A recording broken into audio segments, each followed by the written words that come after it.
നമസ്കാരം. ഇന്നത്തെ വീഡിയോയിൽ നമ്മൾ ഡിസ്കസ് ചെയ്യുന്നത് ട്രാൻസ്ഫർ പ്രൈസിംഗ് എന്നുള്ള ചാപ്റ്ററിലെ ഏതാനും പ്രോബ്ലംസ് ആണ്. നമ്മൾ ഈ ചാപ്റ്ററിലെ ഓരോ പ്രോബ്ലവും ഓരോരോ വെറൈറ്റിയാണ്. അപ്പോൾ പ്രോബ്ലം വായിക്കുന്നതിനനുസരിച്ച് നമുക്ക് എല്ലാ പ്രോബ്ലം ഒന്നും ഡിസ്കസ് ചെയ്യാൻ പറ്റില്ല. അപ്പോൾ എങ്ങനെയാണ് പ്രോബ്ലം ചെയ്യേണ്ടത്, ക്വസ്റ്റ്യൻ വായിച്ചെടുത്തിട്ട് അതിൽ തരുന്ന നിർദ്ദേശങ്ങൾക്ക് അനുസരിച്ച് നമ്മൾ ട്രാൻസ്ഫർ പ്രൈസ് ഫിക്സ് ചെയ്യുകയാണ് ചെയ്യുക. ഓക്കെ, അപ്പോൾ അത് ക്വസ്റ്റ്യൻ ക്ലിയർ ആയിട്ട് വായിച്ചെടുത്തിട്ട് നമ്മൾ അതിനനുസരിച്ച് ട്രാൻസ്ഫർ പ്രൈസ് ഫിക്സ് ചെയ്യാണ് വേണ്ടത്. അപ്പോൾ അത് ഒരു രണ്ട് പ്രോബ്ലം അങ്ങനെയാണ് ട്രാൻസ്ഫർ പ്രൈസ് ഫിക്സ് ചെയ്യുന്നത്. ഒരു മോഡൽ നമുക്കിവിടെ ഡിസ്കസ് ചെയ്യാം. ഓക്കെ, അപ്പോൾ ആദ്യത്തെ പ്രോബ്ലം ഞാനിവിടെ സ്ക്രീൻ ഷെയർ ചെയ്യാണ്. ക്വസ്റ്റ്യൻ നോക്കുക. X limited fixes the interdivisional transfer price for its product on the basis of cost plus return on investment in the division. The budget for division A for 2019-2020 is as follows. Fixed asset 2,50,000, current asset 1,50,000, debtor 1 lakh, then annual fixed cost of the division 4 lakh, the variable cost per unit of product 10, budgeted volume 2 lakh unit per year, ഒരു വർഷം 2 ലക്ഷം unit പ്രതീക്ഷിക്കുന്നുണ്ട് production. Decide return on investment 28% of total investment. Total ഇൻവെസ്റ്റ്മെന്റിന്റെ 28% return on investment അവർ പ്രതീക്ഷിക്കുന്നത്. Determine the transfer price of for division A. If the volume in a unit can be increased to 10%, what will be its impact on transfer price? ഈ question നമുക്ക് കുറച്ച് അസറ്റുകൾ തന്നിട്ടുണ്ട്, പിന്നെ അതുപോലെ തന്നെ അവരുടെ ഫിക്സ്ഡ് കോസ്റ്റ് തുടങ്ങിയ കാര്യങ്ങളൊക്കെ അവിടെ തന്നിട്ടുണ്ട്, വാരിയബിൾ കോസ്റ്റ് തുടങ്ങിയ കാര്യങ്ങളാണ് ഇവിടെ തന്നിട്ടുള്ളത്. അപ്പോൾ ഇവിടെ നമ്മൾ എന്താണ് ഈ എക്സ് ലിമിറ്റഡ് അവരുടെ വേറെ ഒരു ഡിവിഷന്റെ ട്രാൻസ്ഫർ പ്രൈസ് ഫിക്സ് ചെയ്യാനാണ് പറഞ്ഞിട്ടുള്ളത്. അപ്പോൾ അതിന് തന്നിട്ടുള്ള ഇൻഫർമേഷൻ അവിടെ ഇവർ ട്രാൻസ്ഫർ പ്രൈസ് ഫിക്സ് ചെയ്യാൻ വേണ്ടിയിട്ട് ഫോളോ ചെയ്യുന്നത് cost plus return on investment ആണ്. അപ്പോൾ cost plus return on investment എന്ന് പറയുമ്പോൾ നമുക്ക് എത്രയാണ് കോസ്റ്റ് എന്ന് ആദ്യം കണ്ടുപിടിക്കണം. ദെൻ ടോട്ടൽ കോസ്റ്റ് എന്താണ്? Fixed cost plus variable cost ആണ് ടോട്ടൽ കോസ്റ്റ് എന്ന് പറയുന്നത്. അതിൻ്റെ മുകളിൽ എന്ത് ആഡ് ചെയ്യണം? Cost plus return on investment. അപ്പോൾ റിട്ടേൺ ഓൺ ഇൻവെസ്റ്റ്മെന്റ് അതിൻ്റെ മുകളിൽ ആഡ് ചെയ്ത് കഴിഞ്ഞാൽ നമുക്ക് എന്ത് കിട്ടും? ട്രാൻസ്ഫർ പ്രൈസ് കിട്ടും. ഓക്കെ, അപ്പോൾ നമുക്ക് ഈ പ്രോബ്ലം എങ്ങനെ ചെയ്യാൻ നോക്കാം. ഇവിടെ നമുക്ക് തന്നിട്ടുള്ള ഐറ്റംസ് ഫിക്സ്ഡ് അസറ്റ് ഉണ്ട്, കറണ്ട് അസറ്റ് ഉണ്ട്, പിന്നെന്താണ് ആനുവൽ കറണ്ട് അസറ്റ് ഉണ്ട്, പിന്നെ ഉള്ളത് ഡെപ്റ്റർ ഉണ്ട്. ഡെപ്റ്റർ എത്രയാണ്? 1 lakh ഉണ്ട്. ഓക്കെ, ഇത്രയാണ് ഇതിലുള്ളത്. അപ്പോൾ ഇതൊക്കെ അസറ്റുകളാണ് ആണല്ലോ. അസറ്റ് അപ്പം ടോട്ടൽ ഇൻവെസ്റ്റ്മെന്റ് എന്ന് പറയുന്നത് ആ 28 ടോട്ടൽ ഇൻവെസ്റ്റ്മെന്റ് എന്ന് പറയുന്നത് ഈ അസറ്റുകളാണ് അല്ലേ. ഇവിടെ നമുക്ക് ക്യാപിറ്റൽ എംപ്ലോയിഡ് അല്ലെങ്കിൽ ടോട്ടൽ ഇൻവെസ്റ്റ്മെന്റ് ഇതിൻ്റെയൊക്കെ മുകളിലാണ് നമ്മൾ എന്ത് കണ്ടുപിടിക്കുക? റിട്ടേൺ ഓൺ ഇൻവെസ്റ്റ്മെന്റ് കണ്ടുപിടിക്കുക. അപ്പോൾ നമുക്ക് ഇവിടെ ക്യാപിറ്റൽ എംപ്ലോയിഡ് എന്ന് പറഞ്ഞിട്ട് നമുക്ക് എന്താണ് ക്യാപിറ്റൽ എത്രയെന്ന് ഇവിടെ തന്നിട്ടില്ല. അപ്പോൾ നമുക്ക് അസറ്റിന്റെ മുകളിൽ എത്രയാണ് ടോട്ടൽ അസറ്റ് കണ്ടുപിടിക്കുക, അതിന്റെ മുകളിൽ 28% കണ്ടുപിടിച്ചാൽ റിട്ടേൺ ഓൺ ഇൻവെസ്റ്റ്മെന്റ് നമുക്ക് കിട്ടും. ഓക്കെ, ദെൻ ആ റിട്ടേൺ ഓൺ ഇൻവെസ്റ്റ്മെന്റ് നമ്മൾ എന്ത് ചെയ്യണം? Fixed cost plus variable cost ചെയ്ത് കഴിഞ്ഞാൽ നമുക്ക് എന്ത് കിട്ടും? ടോട്ടൽ കോസ്റ്റ് കിട്ടും. Total cost plus return on investment add ചെയ്ത് കഴിഞ്ഞാൽ നമുക്ക് ട്രാൻസ്ഫർ പ്രൈസ് ഇവിടെ കിട്ടും. എങ്ങനെയാണ് പ്രോബ്ലം ചെയ്യാൻ നോക്കാം നമുക്ക്. ഓക്കെ,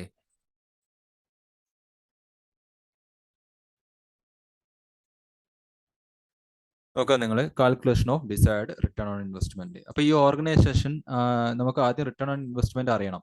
എന്തിനാണ് റിട്ടേൺ ഓൺ ഇൻവെസ്റ്റ്മെന്റ് അറിയേണ്ടതിന്റെ ആവശ്യകത എന്താണ്? നമ്മളെ സംബന്ധിച്ചിടത്തോളം റിട്ടേൺ ഓൺ ഇൻവെസ്റ്റ്മെന്റ് അറിയേണ്ട ആവശ്യം എന്ന് വെച്ചിട്ടുണ്ടെങ്കിൽ നമ്മളെ സംബന്ധിച്ചിടത്തോളം ഈ cost plus return on investment ആണ് ഇവിടുത്തെ ട്രാൻസ്ഫർ പ്രൈസ്. അപ്പോൾ ആദ്യം നമുക്ക് റിട്ടേൺ ഓൺ ഇൻവെസ്റ്റ്മെന്റ് കണ്ടുപിടിക്കാം. റിട്ടേൺ ഓൺ ഇൻവെസ്റ്റ്മെന്റ് കണ്ടുപിടിക്കുന്ന ടോട്ടൽ ഇൻവെസ്റ്റ്മെന്റ് എത്രയാണ് അറിയണം. അപ്പോൾ ടോട്ടൽ ഇൻവെസ്റ്റ്മെന്റ് ആദ്യം നമുക്ക് കണ്ടുപിടിക്കാം. ഓക്കെ, ടോട്ടൽ ഇൻവെസ്റ്റ്മെന്റ് എത്രയാണ്? എന്തൊക്കെയാണ്, ഏതൊക്കെ അസറ്റുകളാണ് ഉള്ളത്? ഇവിടെ ഉള്ളത് ഫിക്സ്ഡ് അസറ്റ് ഉണ്ട് അല്ലേ. ഫിക്സ്ഡ്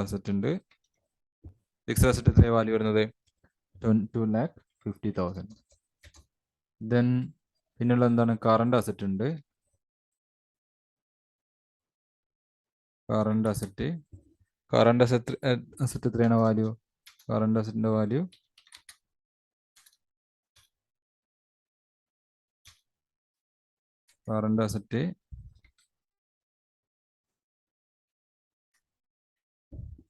1,50,000 ആണ്. ക്വസ്റ്റ്യൻ നോക്കിയാൽ കാണാം 1,50,000 കറണ്ട് അസറ്റ്.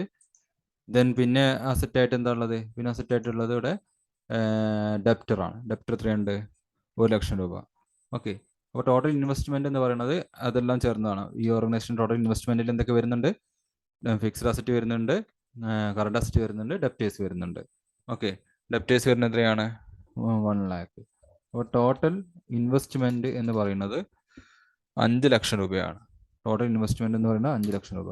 ഓക്കെ, അപ്പോൾ ഈ 5 ലക്ഷം രൂപയുടെ എത്ര ശതമാനമാണ് നമുക്ക് റിട്ടേൺ ഓൺ ഇൻവെസ്റ്റ്മെന്റ് എന്ന് പറഞ്ഞെങ്കിൽ ടോട്ടൽ ഇൻവെസ്റ്റ്മെന്റ് 5 lakh ആണ്. ഓക്കെ, ഈ 5 lakhന്റെ ടോട്ടൽ ഇൻവെസ്റ്റ്മെന്റ് 5 lakh ആണ്. നമുക്ക് അവിടെ നിന്ന് കിട്ടി. ക്വസ്റ്റ്യൻ പറയുന്നുണ്ട് ഈ ടോട്ടൽ അസറ്റുകൾ ഏതൊക്കെയാണെന്നുള്ളത് എല്ലാം ആഡ് ചെയ്ത് 5 lakh ആണ് ഇവിടെ ടോട്ടൽ ഇൻവെസ്റ്റ്മെന്റ് എന്ന് പറയുന്നത്. അതിന്റെ 28% ആ ഓർഗനൈസേഷൻ പ്രതീക്ഷിക്കുന്ന റിട്ടേൺ ഓൺ ഇൻവെസ്റ്റ്മെന്റ് എന്ന് പറയുന്നത്. ഓക്കെ, അപ്പോൾ നമുക്ക് ROI return on investment is equal to എത്രയാണ്? 5 ലക്ഷത്തിന്റെ 5 lakhന്റെ എത്ര ശതമാനം? 28/100 ആണ്. ഓക്കെ, നമുക്ക് നോക്കാം. 5 lakhന്റെ 28/100 എന്ന് പറയുമ്പോൾ എത്ര വരും? റിട്ടേൺ ഓൺ ഇൻവെസ്റ്റ്മെന്റ് 1,40,000, 1,40,000 രൂപയാണ് ഇവിടെ ROI റിട്ടേൺ ഓൺ ഇൻവെസ്റ്റ്മെന്റ് പ്രതീക്ഷിക്കുന്നത്. Okay, ROI return on investment 1,40,000 രൂപ. ക്ലിയർ? ഇനി നമുക്ക് ട്രാൻസ്ഫർ പ്രൈസ് കമ്പ്യൂട്ട് ചെയ്യാം. ഓക്കെ, അപ്പോൾ കാൽക്കുലേഷൻ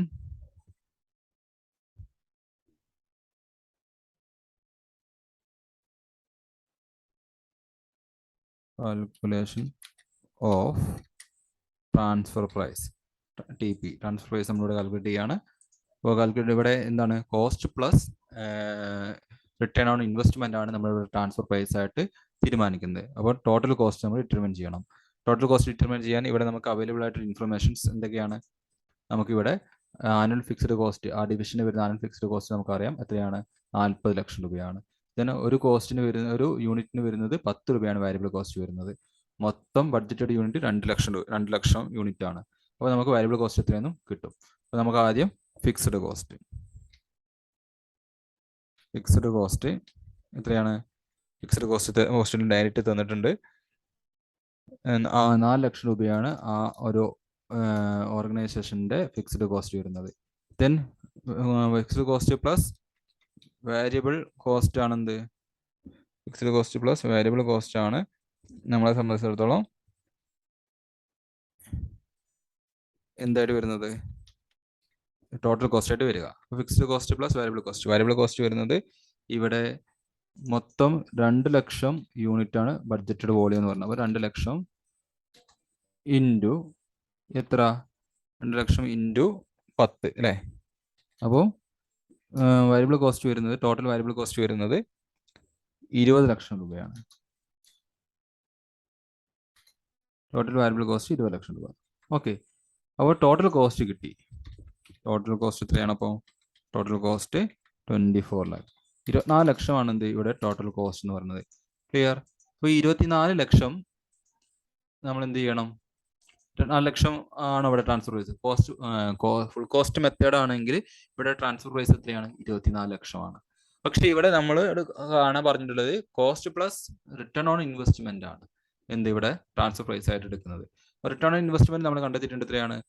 1,40,000 ആണ്. അപ്പോൾ നമുക്ക് ഇതിനോട് കൂടി എന്തും കൂടി ആഡ് ചെയ്യണം? ROI return on investment add ചെയ്യുക. റിട്ടേൺ ഓൺ ഇൻവെസ്റ്റ്മെന്റ് എത്രയാണ്? നമ്മൾ കണ്ടെത്തി വെച്ചിട്ടുണ്ട് 1,40,000 രൂപ. ഓക്കെ, 1,40,000 രൂപ 24 ലക്ഷത്തിനോട് കൂടി ആഡ് ചെയ്ത് കഴിഞ്ഞാൽ നമുക്ക് ട്രാൻസ്ഫർ പ്രൈസ് കിട്ടും.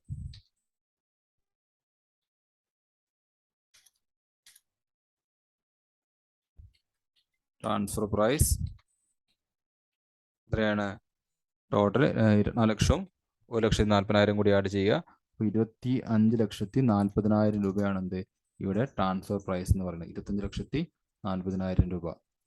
ഓക്കെ, ഇനി ക്വസ്റ്റ്യനിൽ 25,40,000 രൂപയാണ് ട്രാൻസ്ഫർ പ്രൈസ്. അപ്പോൾ ഒരു യൂണിറ്റിന് എത്രയാണ് നമുക്ക് വേണമെങ്കിൽ കണ്ടുപിടിക്കാം. അപ്പോൾ transfer price per unit is equal to എത്രയാണ്?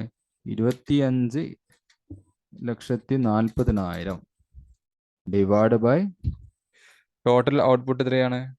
2 ലക്ഷം യൂണിറ്റ് ആണ്. അപ്പോൾ 2 ലക്ഷം അപ്പോൾ ചെയ്യുമ്പോൾ നമുക്ക് കിട്ടുന്നത് 12.7 ആയിരിക്കും എന്ത് ഇവിടെ ട്രാൻസ്ഫർ പ്രൈസ് പെർ യൂണിറ്റ് ആയിട്ട് വരുന്നത്. ഓക്കെ, ഇനി നമുക്ക് അടുത്ത ഭാഗം നോക്കാം. എന്താണ് ക്വസ്റ്റ്യൻ അടുത്ത ഭാഗം? If the volume in unit can be increased by 10%, what will be its impact on transfer price? അപ്പോൾ നമ്മുടെ വോളിയം, അതായത് ബഡ്ജറ്റഡ് വോളിയം 10% വർധന ഉണ്ടാവണം. ബഡ്ജറ്റഡ് വോളിയത്തിൽ 10% വർധന ഉണ്ടാവുമ്പോൾ ട്രാൻസ്ഫർ പ്രൈസിൽ എന്ത് മാറ്റമാണ് ഉണ്ടാവുക എന്നാണ് ചോദിച്ചിട്ടുള്ളത്. ഓക്കെ, 10% വർധന ഉണ്ടാകുമ്പോൾ എത്രയായിരിക്കും നമ്മുടെ എന്താണ് വോളിയം, ടോട്ടൽ വോളിയം വരിക? ഇപ്പോൾ എന്താണ് 10% വർധനമില്ലാത്ത കേസിൽ എത്രയാണ്? 2 ലക്ഷമാണ്. അപ്പോൾ 10% വർധന ഉണ്ടാകുമ്പോൾ ടോട്ടൽ ഔട്ട്പുട്ട് എത്ര വരും? ടോട്ടൽ ഔട്ട്പുട്ട് 10% വർധന ഉണ്ടാകുന്ന സമയത്ത് ടോട്ടൽ ഔട്ട്പുട്ട് എത്ര വരിക? 2,20,000 ആയിരിക്കും അല്ലേ? ടോട്ടൽ ഔട്ട്പുട്ട് വരുന്നത് 2,20,000 ആയിരിക്കും. എങ്ങനെയാണ്? ഇപ്പം നിലവിലുള്ള എക്സിസ്റ്റിംഗ് ചെയ്യുന്ന യൂണിറ്റിന്റെ എത്രയാണ്? 2 ലക്ഷമാണ്. എക്സിസ്റ്റിംഗ് യൂണിറ്റ് 2 lakh ആണ്. ഓക്കെ, ഇതിന്റെ മുകളിൽ 10% കൂടി എന്ത് ചെയ്യുന്നു? വർധന ഉണ്ടാവുന്നു. അപ്പം ഇൻക്രീസ് ഉണ്ടാവുന്നത് എത്രയാണ്? ഇൻക്രീസ് 10%, 10% ആണ് ഇവിടെ ഇൻക്രീസ് ഉണ്ടാവുന്നത്. അതായത് 2 lakhന്റെ 10% പറയുമ്പോൾ 20,000 രൂപ. ഓക്കെ, അപ്പോൾ ടോട്ടൽ ഔട്ട്പുട്ട് എന്ന് പറഞ്ഞാൽ എത്രയാണ്? 2,20,000 രൂപയാണ് എന്ത് ഇവിടെ ഇൻക്രീസ് ഉണ്ടാവുന്ന സമയത്ത് ഉണ്ടാവുന്ന ഔട്ട്പുട്ടിന്റെ എണ്ണത്തിലുണ്ടാവും ടോട്ടൽ ഔട്ട്പുട്ട്. ഓക്കെ, 10% നിലവിലുള്ള ഔട്ട്പുട്ടിനേക്കാൾ ഇൻക്രീസ് ചെയ്യിക്കുമ്പോൾ ഉണ്ടാകുന്ന ടോട്ടൽ ഔട്ട്പുട്ട് എന്ന് പറയുന്നത് എത്രയാണ്? 2,20,000 രൂപയാണ്. ക്ലിയർ? ദെൻ 2,20,000 രൂപ 2,20,000 യൂണിറ്റ് ആണ്. ഓക്കെ, 2,20,000 യൂണിറ്റ് നമുക്കറിയാം എന്താണ്? തൊട്ട് മുമ്പത്തെ ക്വസ്റ്റിനെ കണ്ടിട്ടുണ്ട്. വാരിയബിൾ കോസ്റ്റ് പറയുന്നുണ്ട്. ഒരു യൂണിറ്റിന് എത്രയാണ്? 10 രൂപയാണ് വാരിയബിൾ കോസ്റ്റ് വരുന്നത്. അപ്പോൾ നമുക്ക് ഇവിടെ വാരിയബിൾ കോസ്റ്റ് ഈ പുതിയ സിറ്റുവേഷനിൽ വാരിയബിൾ കോസ്റ്റ് എത്രയാണെന്ന് നോക്കാം. പുതിയ സിറ്റുവേഷനിൽ വാരിയബിൾ കോസ്റ്റ് എന്ന് പറയുന്നത് 2,20,000. ഒരു യൂണിറ്റിന് എത്രയാണ്? ഒരു യൂണിറ്റിന്